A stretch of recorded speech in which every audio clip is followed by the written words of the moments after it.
Is the First Amendment being used to persecute Christians? This is R.J. Rushdoony with a report on our threat to freedom.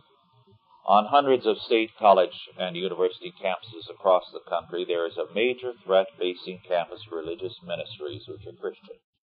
In 2 federal district courts, judges have ruled that state universities may not allow such religious use of their facilities. In one case, it was ruled that the Christian student group could use campus facilities for a non-religious party or for religious use only twice in a quarter, on application and on payment of rent. One person remarked, "It's almost as if we pay rent if we use the word God. But if we add the word damn, it's free." In other cases, public high schools have sought to bar Christian student groups from meeting on the premises during lunchtime, after school, or at any time. In other words, if your religion is atheism or humanism, you can use school or university facilities, but not if you are a Christian. All this is done in the name of the First Amendment and the separation of church and state. But this is not all.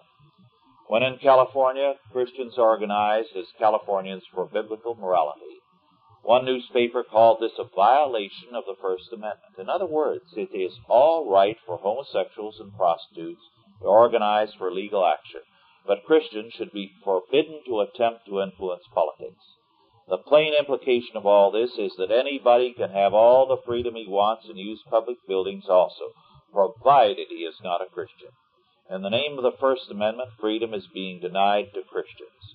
Why should campus Marxists, atheists, humanists, and homosexuals have freedom, but not the Christian students? What kind of judges are we appointing to the bench who can use the First Amendment to deny freedom to Christians? Years ago, someone said fascism would come to the United States in the name of fighting fascism to save freedom. I was reminded of that when I learned that someone who wants freedom denied to Christian groups had insisted that he is thereby fighting fascism. The days of freedom are numbered in the United States if such things continue, and continue they will, as long as most people are indifferent to the growth of bigger and bigger civil government and the decline of our freedom.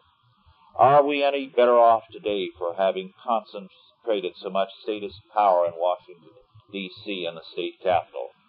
Unless we begin to change things, we will before long be no more than slaves of the state.